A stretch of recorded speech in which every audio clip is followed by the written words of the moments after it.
Hello friends, welcome to our channel. Friends, మనకి తెలంగాణ జిల్లా court and హైకోర్టుకి సంబంధించినటువంటి ఎగ్జామినేషన్స్లో ఇంగ్లీష్ లాంగ్వేజ్ నుంచి మనకి వన్ వర్డ్ సబ్స్టిట్యూషన్స్ అనేటువంటి టాపిక్ నుంచి 3 to 5 క్వశ్చన్స్ వరకు అయితే అడుగుతున్నారు. So most important one word సబ్స్టిట్యూషన్స్కి సంబంధించినటువంటి బిట్స్ అయితే ఈ వీడియోలో చూద్దాము.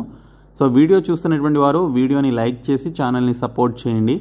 చాలామంది వీడియోస్ చూస్తున్నారు కానీ లైక్ చేయట్లేదు. ఈ వీడియోకి 1000 లైక్స్ అయితే ఎక్స్పెక్ట్ చేస్తున్నాను. సో ప్రతి ఒక్కరు కూడా లైక్ చేసి మీ ఫ్రెండ్స్కి షేర్ చేయండి. ఫస్ట్ టైం మన ఛానల్ని విజిట్ చేస్తే సబ్స్క్రైబ్ చేసుకొని బెల్ సింబల్ని యాక్టివేట్ చేసుకోండి.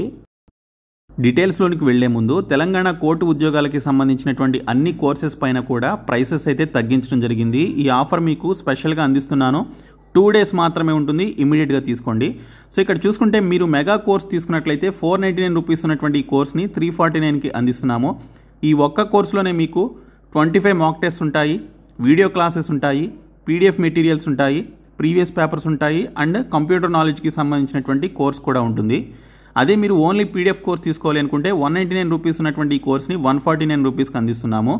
ఇంకా 25 మాక్ టెస్ట్లకి సంబంధించినటువంటి కోర్స్ మీరు తీసుకోవాలి అనుకుంటే 149 రూపీస్కే 2500+ బిట్స్ ఉన్నటువంటి 25 మాక్ టెస్ట్లు మీరు పొందవచ్చు.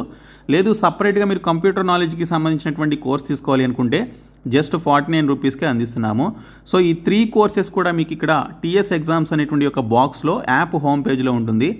ఈ మాక్ టెస్ట్లకి సంబంధించినటువంటి ఒక కోర్స్ వచ్చేసి యాప్ హోమ్ పేజ్లో టెస్ట్ సిరీస్ అనేటువంటి ఒక బాక్స్లో ఉంటుంది. సో ప్రతి ఒక్కరు కూడా డిస్క్రిప్షన్లో ఉన్నటువంటి బీఎస్కే జాబ్స్ అనేటువంటి యాప్ని డౌన్లోడ్ చేసుకొని మీరు ఇమీడియట్గా ఈ కోర్సెస్ తీసుకోండి. 2 days మాత్రమే ఈ యొక్క ఆఫర్స్ అయితే ఉంటాయి. ఫ్రెండ్స్, ముఖ్యమైనటువంటి వన్ వర్డ్ సబ్స్టిట్యూషన్స్కి సంబంధించినటువంటి క్వశ్చన్స్ అయితే చూద్దాము. ఫస్ట్ క్వశ్చన్ చూసుకున్నట్లయితే మేక్ సంథింగ్ లెస్ సివియర్ అని చెప్పేసి ఇచ్చారు. సో ఏదైనా ఒక పర్టికులర్ విషయంలో ఏదైనా మీకు అనారోగ్యం వచ్చినప్పుడు అది బాగా సివియర్ అవ్వకుండా దాన్ని తగ్గించే ప్రయత్నం చేయడాన్ని ఇక్కడ వన్ వర్డ్స్లో ఏమని పిలుస్తారని చెప్పేసి అడిగారు.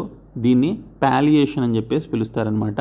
సో మీకు ఒక అనారోగ్యం వచ్చింది, ఆ అనారోగ్యం అనేది ఇంకా సివియర్ అవ్వకుండా ఇంకా తీవ్రత అనేది పెరగకుండా ఉండే విధంగా మీరు అది తగ్గేలాగా చేయడాన్ని, ఆ సివియర్నెస్ని తగ్గేలాగా చేయడాన్ని ఇక్కడ వన్ వర్డ్లో పాలియేషన్ అని చెప్పేసి పిలుస్తారు. సో ఇక్కడ ఆన్సర్ బి అనమాట దీనికి సంబంధించినటువంటి క్వశ్చన్కి. So option B right answer. So ఇక్కడ పాలియేషన్ అంటే ఏంటనే చూస్తే making a disease or illness less painful or unpleasant without curing it. Okay, so దాన్ని మనం క్యూర్ చేయకుండానే దాని యొక్క పెయిన్ అనేది తగ్గే విధంగా, అలాగే దాని యొక్క సివియర్నెస్ అనేది తగ్గే విధంగా చేయడాన్ని ఇక్కడ పాలియేషన్ అని చెప్పేసి అంటారు. అలాగే మనకి ఇక్కడ ఆప్షన్స్లో అగ్రవేషన్ అని చెప్పేసి ఇచ్చారు. ఇక్కడ అగ్రవేషన్ అంటే the fact of an illness or a bad situation being made worse. So ఏదైనా ఒక ఇల్నెస్ అంటే ఏదైనా అనారోగ్యం కానీ లేదా అస్వస్థత కానీ మనకి జరిగినప్పుడు, సో అస్వస్థతగా ఉన్నప్పుడు సో దాన్ని ఇంకా వర్స్ అయ్యే విధంగా అంటే ఇంకా దారుణంగా అది ఇంక్రీజ్ అయ్యే విధంగా చేయడాన్ని ఇక్కడ అగ్రవేషన్ అని చెప్పేసి అంటారు. అదే మీడియేషన్ అంటేనేమో attempts to end A disagreement between 2 or more people. Okay, ఒక ఇద్దరు వ్యక్తుల మధ్య ఒక డిసగ్రిమెంట్ ఉంది, ఒక అంగీకారం అయితే లేదు. సో వారిద్దరి మధ్య మీరు మీడియేషన్ చేసి వారిద్దరూ కూడా ఒక అంగీకారానికి వచ్చే విధంగా చేయడాన్ని ఇక్కడ మీడియేషన్ అని చెప్పేసి అంటారు. ఇంకా రిడక్షన్ అంటేనేమో తగ్గించడం అనమాట. కానీ ఇక్కడ అడిగినటువంటి క్వశ్చన్కి మేక్ సంథింగ్ లెస్ సివియర్ అనేటువంటి ఒక క్వశ్చన్కి వన్ వర్డ్ వచ్చేసి పాలియేషన్ అనేది right answer. So option B right answer. Next question misappropriation of money. Misappropriation of money అంటే సో మనం మోసం చేసి ఏదైనా మనీని సంపాదించుకొని బాగా డబ్బున్న వాళ్ళుగా మారినప్పుడు సో ఈ విధంగా మిస్అప్రాప్రియేషన్ ఆఫ్ మనీ అని చెప్పేసి అంటారు. సో దీన్ని ఏమంటారు వన్ వర్డ్లో అని చెప్పేసి అడిగారు. సో మిస్అప్రాప్రియేషన్ ఆఫ్ మనీ అంటే వన్ వర్డ్లో ఎంబెజిల్మెంట్ అండి. సో ఎంబెజిల్మెంట్ని ఇక్కడ మనం మిస్అప్రాప్రియేషన్ ఆఫ్ మనీ అని చెప్పేసి అంటాము. సో ఎంబెజిల్మెంట్ అంటే the fraudulent appropriation of funds are property entrusted to your care but actually owned by someone else. Okay, so ఎవరి పేరు మీద ఉన్నటువంటి లేదా ఎవరికో చెందినటువంటి ఆస్తుల్ని మనం ఒక ఫ్రాడ్లెంట్ పర్పస్లో అంటే మోసం చేసి మనం సంపాదించుకుంటే దాన్ని మిస్అప్రాప్రియేషన్ ఆఫ్ మనీ అని చెప్పేసి అంటారు. దీన్ని వన్ వర్డ్లో ఎంబెజిల్మెంట్ అని చెప్పేసి పిలవడం జరుగుతుంది. ఇంకా ready to believe anything. Okay, so ఏదైనా నమ్మేటువంటి వారిని ఏమంటారు అంటే క్రెడ్యులస్ అని చెప్పేసి పిలుస్తారండి. ఓకే, ఏదైనా ఈజీగా నమ్మేటువంటి వారిని క్రెడ్యులస్ అని చెప్పేసి పిలుస్తారు. సో దీనికి సంబంధించి ఆప్షన్ ఏ అనేది దీనికి సంబంధించినటువంటి రైట్ ఆన్సర్ అనమాట. So ready to believe anything అంటే సో ఈజీగా ఏది చెప్పినా నమ్మేటువంటి వారిని ఇక్కడ క్రెడ్యులస్ అని చెప్పేసి అంటారు. Next question the action of looking within or into one's own mind. ఒక వ్యక్తి తనను తాను తన యొక్క మైండ్లో ఆత్మ పరిశీలన చేసుకోవడాన్ని వన్ వర్డ్లో ఏమంటారని చెప్పేసి అడిగారు. దీన్ని వన్ వర్డ్లో ఇంట్రోస్పెక్షన్ అని చెప్పేసి అంటారు.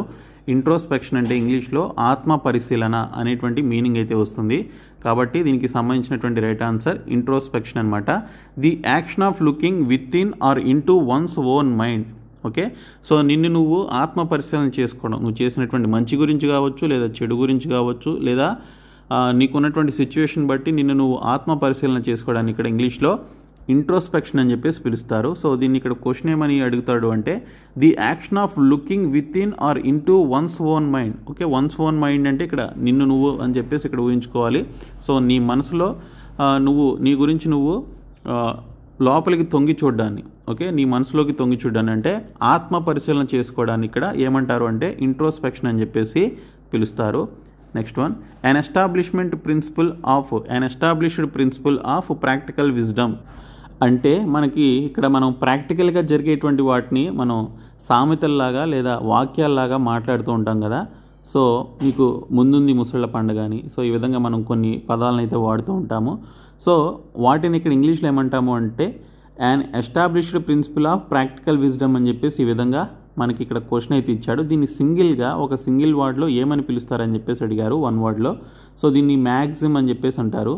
ఓకే, సో మ్యాక్సిమ్ అని అంటారనమాట. సో మ్యాక్సిమ్ అంటే సామెత అనేటువంటి మీనింగ్ అయితే వస్తుంది. మనం చాలా సామెతలను నిజ జీవితంలో మాట్లాడుతూ ఉంటాం, వాడుతూ ఉంటాము.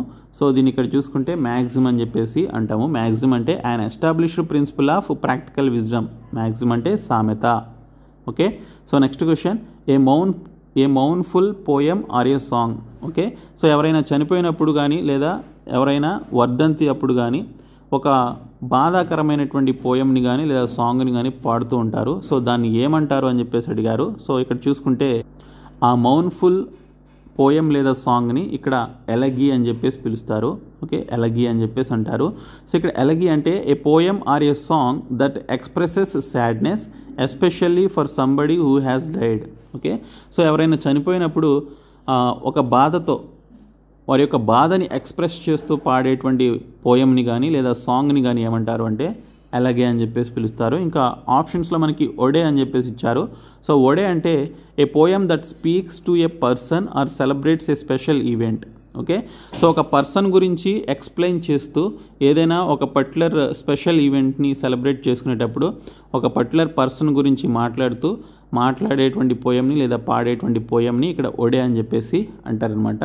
సో ఇక్కడ ఒక వ్యక్తి చనిపోయినప్పుడు ఆ యొక్క బాధని ఎక్స్ప్రెస్ చేస్తూ పాడేటువంటి పోయంని లేదా సాంగ్ని ఎలాగే అని చెప్పేసి పిలిస్తే, ఒడే అంటేనేమో ఒక వ్యక్తి గురించి మాట్లాడుతూ ఒక స్పెషల్ ఈవెంట్లో సెలబ్రేట్ చేసుకునేటప్పుడు మాట్లాడుతూ పాడేటువంటి పోయంని ఇక్కడ ఒడే అని చెప్పేసి అంటారు.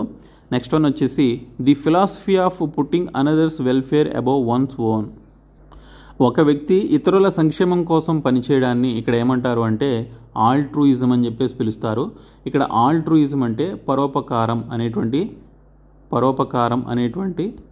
ఆ మీనింగ్ అయితే వస్తుందన్నమాట. సో పరోపకారం అని చెప్పేసి అంటారు. సో ఆల్ట్రూయిజం అంటే పరోపకారి లేదా పరోపకారం అని చెప్పేసి వస్తుంది. సో ఇతరులకు ఉపకారం చేసేటువంటి వ్యక్తి అనమాట. The philosophy of putting another's welfare above once own. ఇతరుల సంక్షేమం కోసం పనిచేసేటువంటి వ్యక్తిని ఇక్కడ పర్టికులర్ ఫిలాసఫీని ఇక్కడ ఆల్ట్రూయిజం అని చెప్పేసి పిలుస్తారు. సో నెక్స్ట్ వన్ వచ్చేసి a place of shelter for ships. Okay, a place of shelter for ships. Okay, కొన్ని షిప్స్ వచ్చేసి ఒక పర్టికులర్ ఏరియాలో సముద్రంలో ఉంటాయి కదా. సో దాన్ని ఏమంటారు అంటే దాన్ని హార్బర్ అని చెప్పేసి పిలుస్తారు. ఓకే, దాన్ని హార్బర్ అని చెప్పేసి పిలవడం జరుగుతుంది. సో నెక్స్ట్ వన్ వచ్చేసి a person who withdraws from the world to live in seclusion and often in solitude. అంటే ఇక్కడ ఇంకోసారి చూద్దాం. A person who withdraws from the world to live in seclusion and often in solitude. అంటే ఇతరులతో సంబంధం లేకుండా, ప్రపంచంతో సంబంధం లేకుండా ఏకాంతంగా గడిపేటువంటి వారిని. అంటే సింపుల్గా చెప్పాలి అంటే సన్యాసులు ఎవరైతే ఉంటారో వారు ప్రపంచంతో, మనుషులతో సంబంధం లేకుండా ఒక పీస్ఫుల్ ప్రదేశానికి వెళ్ళి వాళ్ళు ఏకాంతంగా గడుపుతూ ఉంటారు కదా. సో అలాంటి సిచ్యువేషన్లో ఈ పర్టికులర్ సెంటెన్స్ని సింగిల్ వన్ వర్డ్లో ఏమని పిలుస్తారని చెప్పేసి అడిగారు. సో దీన్ని రిక్లూజ్ అని చెప్పేసి అంటారనమాట. సో రిక్లూజ్ అంటే a person who withdraws from the world అంటే ప్రపంచంతో సంబంధం లేకుండా, ప్రపంచం నుంచి దూరంగా, మనుషులతో దూరంగా నివసిస్తూ ఓకే సో ఏకాంతంగా గడిపేటువంటి వారిని ఏమంటారు అంటే రిక్లూజ్ అని చెప్పేసి అంటారు. So option C right answer. Next one వచ్చేసి మానియా ఫర్ ట్రావెల్. ఓకే ఎప్పుడు ట్రావెల్ చేయాలి అనేటువంటి పిచ్చి కలిగినటువంటి వారిని ఏమంటారు అంటే డ్రోమోమేనియా అని చెప్పేసి పిలుస్తారండి. డ్రోమోమేనియా అని పిలుస్తారు. మానియా ఫర్ ట్రావెల్ అని చెప్పేసి అంటారు. ఓకే ఎప్పుడు కూడా ప్రయాణం చేయాలి లేదా ఏదైనా ప్లేసెస్ని విజిట్ చేయాలి అనుకునేటువంటి వారిని, అలాంటి మానియా కలిగినటువంటి వారు, మానియా అంటే పిచ్ అనమాట. సో క్రేజీనెస్ ఉన్నటువంటి వారిని ఏమంటారు అంటే డ్రోమోమేనియా అని చెప్పేసి ఉంటారు. సో ఇది రీసెంట్గా జరిగినటువంటి ఎస్ఎస్సి సిజిఎల్ ఎగ్జామినేషన్లో కూడా అడిగారు. సో మానియా ఫర్ ట్రావెల్ అంటే డ్రోమోమేనియా. ఓకే సో నెక్స్ట్ క్వశ్చన్ వచ్చేసి to keep a great person or event in people's memory. అంటే ప్రజలకు గుర్తుండే విధంగా ఒక గొప్ప వ్యక్తికి సంబంధించి ఒక స్మారక చిహ్నాన్ని ఏర్పాటు చేయడాన్ని లేదా అలాంటి గుర్తుండే విధంగా చేయడాన్ని ఏమంటారు అంటే ఇక్కడ కొమామరేట్ అని చెప్పేసి పిలుస్తారు. కొమామరేట్ ఇది మనకి కరెక్ట్లీ స్పెల్డ్ వర్డ్స్ కింద కూడా అడగొచ్చు. COMMEMORATE. ఓకే కొమామరేట్ అని చెప్పేసి పిలుస్తారనమాట. To keep a great person or event in people's memory. So దీన్ని కొమామరేట్ అని చెప్పేసి అంటారు. So option A right answer. తర్వాత solemn religious act. Solemn religious acts అంటే ఏంటి? సో సోలెమ్ రిలీజియస్ యాక్ట్స్ అంటే ఇక్కడ రైట్స్ అని చెప్పేసి అంటామండి. రైట్స్ అంటే కర్మలు అని చెప్పేసి వస్తుంది. సో ఇక్కడ ఖచ్చితంగా గంభీరంగా మనం ఖచ్చితంగా చేసేటువంటి యొక్క మతపరమైనటువంటి ఆ చర్యలు ఏవైతే ఉంటాయో వాటిని మనం ఇక్కడ కర్మలు అని చెప్పేసి అంటాము. సో వీటిని ఇంగ్లీష్లో రైట్స్ అని చెప్పేసి పిలుస్తారు. So next one animals without a back bone. Okay back bone లేకుండా ఉండేటువంటి జంతువుల్ని ఏమంటారు? సో వాటిని ఏమంటారు అంటే మీ అందరికీ తెలిసిందే ఇన్వర్టిబ్రేట్స్ అని చెప్పేసి పిలుస్తారు. సో ఇన్వర్టిబ్రేట్స్ అంటే animals without a back bone. Okay so back bone లేకుండా ఉండేటువంటి ఈ యొక్క జంతువుల్ని ఇన్వర్టిబ్రేట్స్తో పోలుస్తారు. Next one the area near or surrounding a particular place. ఒక ప్రదేశం మనకి దగ్గరగా ఉన్న లేకపోతే మనకి సరౌండింగ్లో ఉన్నటువంటి ఆ పర్టికులర్ ప్లేస్ని ఏమంటారు అంటే విసినిటీ అని చెప్పేసి పిలుస్తారండి. ఓకే విసినిటీ అని పిలుస్తారు. విసినిటీ అంటే the area near or surrounding a particular ప్లేస్ని విసినిటీ అని చెప్పేసి అంటారు. Next question speech of great importance and gravity. Okay speech of great importance and gravity అంటే దీన్ని వన్ వర్డ్లో మొమెంటస్ అని చెప్పేసి అంటారండి. మొమెంటస్ అని చెప్పేసి పిలుస్తారు. స్పీచ్ ఆఫ్ గ్రేట్ ఇంపార్టెన్స్ ఒక గొప్ప ముఖ్యమైనటువంటి దాని గురించి మాట్లాడడానికి ఇక్కడ మొమెంటస్ అని చెప్పేసి పిలుస్తారు. సో ఇక్కడ మొమెంటస్ అంటే very important or serious especially because there may be important results. Okay so ఏదైనా ఒక ముఖ్యమైనటువంటి ఫలితాల గురించి ఉన్నప్పుడు ఎస్పెషల్గా ముఖ్యమైనటువంటి ఫలితాల గురించి మనం చూసినప్పుడు సో దాని గురించి మనం మాట్లాడేటువంటి ఆ యొక్క పర్టికులర్ స్పీచ్ని మొమెంటస్ అని చెప్పేసి పిలుస్తారు. మెయిడెన్ అంటేనేమో ఫస్ట్ స్పీచ్ అనమాట. మాన్యుమెంటల్ అంటేనేమో హిస్టారికల్ అండ్ మేజర్ ప్లేసెస్ ఏవైతే ఉంటాయో వాటిని మాన్యుమెంటల్ ప్లేసెస్ అని చెప్పేసి అంటారు లేదా మాన్యుమెంట్ అని చెప్పేసి పిలుస్తారు హిస్టారిక్ ప్లేసెస్ని. సో ఇక్కడ మొమెంటరీ అంటేనేమో lasting for a very short time లేదా బ్రీఫ్. మొమెంటరీ అంటే బ్రీఫ్ అంటే క్లుప్తంగా అనేటువంటి మీనింగ్ వస్తుంది. సో చాలా తక్కువ టైంలో దీనికి సంబంధించి మాట్లాడడాన్ని మొమెంటరీ అని చెప్పేసి అంటారు. Next question one who will do any job for anyone for money. Okay డబ్బుల కోసం ఏ జాబ్ అయినా చేసేటువంటి వ్యక్తిని ఏమంటారు అంటే మెర్సనరీ అని చెప్పేసి పిలుస్తారు. మెర్సనరీ అంటే one who will do any job for anyone for money. So mercenary అని చెప్పేసి పిలవడం జరుగుతుంది. సో ఇక్కడ మీరు చూడొచ్చు a soldier who will fight for any country or group that offers payment. Okay ఒక సోల్జర్ ఉంటాడు. ఆ సోల్జర్ ఏ కంట్రీ కోసమైనా ఒక సోల్జర్ లాగా పనిచేస్తాడు లేదా ఒక గ్రూప్ కోసం పనిచేస్తాడు, అది కూడా మనీ కోసం పనిచేసేటువంటి వారిని ఇక్కడ మెర్సనరీ అని చెప్పేసి అంటారనమాట. ఓకే తర్వాత రిక్రూట్ అంటేనేమో a recently enlisted soldier or member. Okay so రీసెంట్గా తీసుకున్నటువంటి మెంబర్ని లేదా సోల్జర్ని ఇక్కడ రిక్రూట్ అని చెప్పేసి అంటాం. లేదా ఒక కంపెనీలో ఒక మెంబర్ని లేదా ఒక ఎంప్లాయీని ఎంప్లాయీగా తీసుకోవడానికి కూడా రిక్రూట్ అని చెప్పేసి అంటారు. ఇంకా హూడ్లూమ్ అంటే and aggressive and violent young criminal. Okay so యుక్త వయసులో ఉన్నటువంటి ఒక బాగా అగ్రెసివ్ అండ్ వైలెంట్గా ఉండేటువంటి ఒక యంగ్ క్రిమినల్ని ఇక్కడ హుడ్లూమ్ అని చెప్పేసి పిలుస్తారు. Next question providing relief. Okay ఉపశమనాన్ని కల్పించడాన్ని ఏమంటారు అంటే రిప్రైవ్ అని చెప్పేసి అంటారండి. ఓకే ఉపశమనాన్ని కల్పించడాన్ని రిప్రైవ్ అని చెప్పేసి అంటారు. సో కాబట్టి రిప్రైవ్ అంటే ప్రొవైడింగ్ రిలీఫ్ అంటే ఉపశమనాన్ని కల్పించడాన్ని లేదా సో ఫర్ ఎగ్జాంపుల్కి వరదల్లో ఎవరైనా మునిగిపోయినప్పుడు వారికి కొంత కంపెన్సేషన్ అనేది ప్రకటిస్తారు, దాన్ని రిలీఫ్ ఫండ్ అని చెప్పేసి ఉంటాం కదా. సో ఇలాగ ప్రొవైడింగ్ రిలీఫ్ని ఇక్కడ రిప్రైవ్ అని చెప్పేసి అంటారు. ఇంకా నెక్స్ట్ క్వశ్చన్ వచ్చేసి the ceremony of crowning a సోవెరిన్.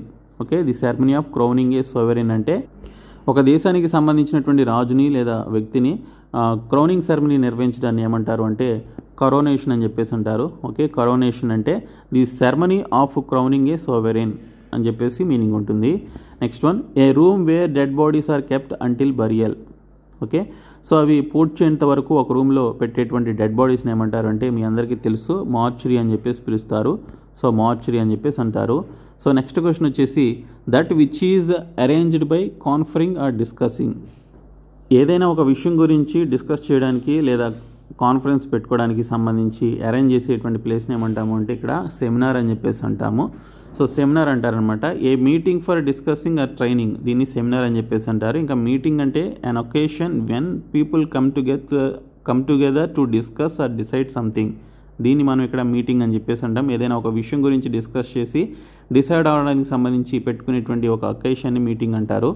ఇంకా డిబేట్ అంటేనేమో ఇద్దరు వ్యక్తులు డిఫరెంట్ ఒపీనియన్స్ని షేర్ చేసుకోవడం. లైక్ మనం చాలా టీవీ ఛానల్స్లో న్యూస్ ఛానల్స్లో మనం డిబేట్స్ అయితే చూస్తూ ఉంటాం. సో ఒక వ్యక్తి ఇంకొక వ్యక్తిని అపోజ్ చేస్తూ ఉంటాడు డిఫరెంట్ ఒపీనియన్తో, సో దాన్ని మనం డిబేట్ అంటాము.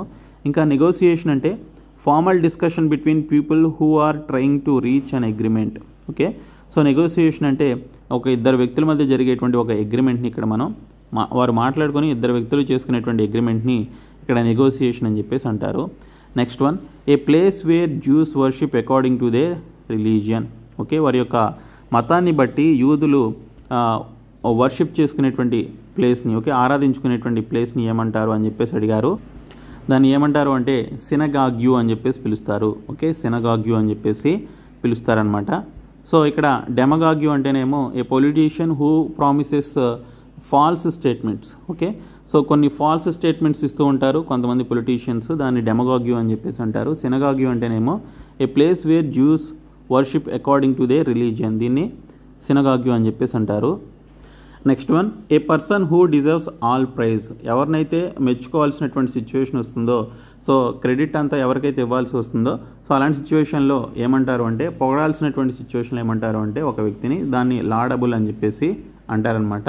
సో లాడబుల్ అంటే వర్తీ ఆఫ్ హై ప్రైజ్, ఖచ్చితంగా ఇతని క్రెడిట్ అంతా, ఈ వర్క్కి సంబంధించి క్రెడిట్ అంతా అతనికే చెందుతుంది. సో ఖచ్చితంగా అతన్ని మనం ప్రైజ్ చేయాలి అనేటువంటి సిచ్యువేషన్లో లాడబుల్ అని చెప్పేసి అంటారు వన్ వర్డ్లో. సో ఇక్కడ మనకి డీటెస్టబుల్ అని చెప్పేసి ఇచ్చాడు. డీటెస్టబుల్ అంటే offensive to the mind, offensive to the mind అనేటువంటి దాన్ని ఇక్కడ డీటెస్టబుల్ అని చెప్పేసి అంటారు. ఇంకా డిస్పికబుల్ అంటే very unpleasant or evil. Okay, so ఒక అన్ప్లెజెంట్ సిచ్యువేషన్ ఇక్కడ మనం డెస్పికబుల్ అని చెప్పేసి అంటాము. Next one, a group of islands. A group of islands అంటే దాన్ని వన్ వర్డ్లో ఏమని చెప్పేసి పిలుస్తారు అంటే ఆర్కిపెలగో అని చెప్పేసి పిలుస్తారండి. ఆర్కిపెలగో, ఆర్కిపెలగో అంటే group of islands. Like Indonesia country ఉంది కదా, సో ఆ కంట్రీ మొత్తం ఈ యొక్క గ్రూప్ ఆఫ్ ఐలాండ్స్తో ఏర్పడినటువంటి కంట్రీనే. అలాగే మనకి లక్షద్వీప్స్ ఉన్నాయి కదా, సో లక్షద్వీప్స్ ఈ యొక్క పర్టికులర్ యూనియన్ టెరిటరీ ఏదైతే ఉందో, సో అవన్నీ కూడా ఒక గ్రూప్ ఆఫ్ ఐలాండ్స్తో ఏర్పడింది. సో వాటిని ఆర్కిపెలగో అని చెప్పేసి సింపుల్గా అంటారు ఈ గ్రూప్ ఆఫ్ ఐలాండ్స్ని. కాబట్టి సో దీన్ని ఇక్కడ ఇంగ్లీష్లో వన్ వర్డ్లో ఆర్కిపెలగో అని చెప్పేసి అంటారు a group of many islands. Okay, so ఏవైతే ద్వీపాలతో ఉంటుందో సో వాటిని మనం ఇక్కడ ఆర్కిపెలగో అని చెప్పేసి పిలుస్తాము. ఇంకా ఐలెట్ అంటే ఇక్కడ చూసుకుంటే ఏ వెరీ స్మాల్ ఐలాండ్ని ఇక్కడ మనం ఐలెట్ అని చెప్పేసి అంటాము. తర్వాత రీఫ్ అంటేనేమో a long line of rocks or sand near the surface of the sea. Okay, a long line of rocks, ఒక పొడవాటి లైన్లో ఈ యొక్క రాక్స్ని కలిగి ఉండడాన్ని రీఫ్ అని చెప్పేసి అంటారు. తర్వాత అటోల్ అంటేనేమో ఇక్కడ an island consisting of a circular coral reef surrounding a lagoon.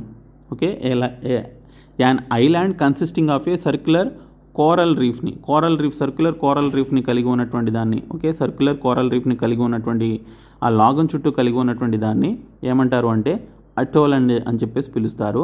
Next one, reproducing or memorising word for word. Reproducing or memorising word for word అంటే సో దాన్ని ఏమంటారు అంటే వెర్బాటిమ్ అని చెప్పేసి పిలుస్తారు.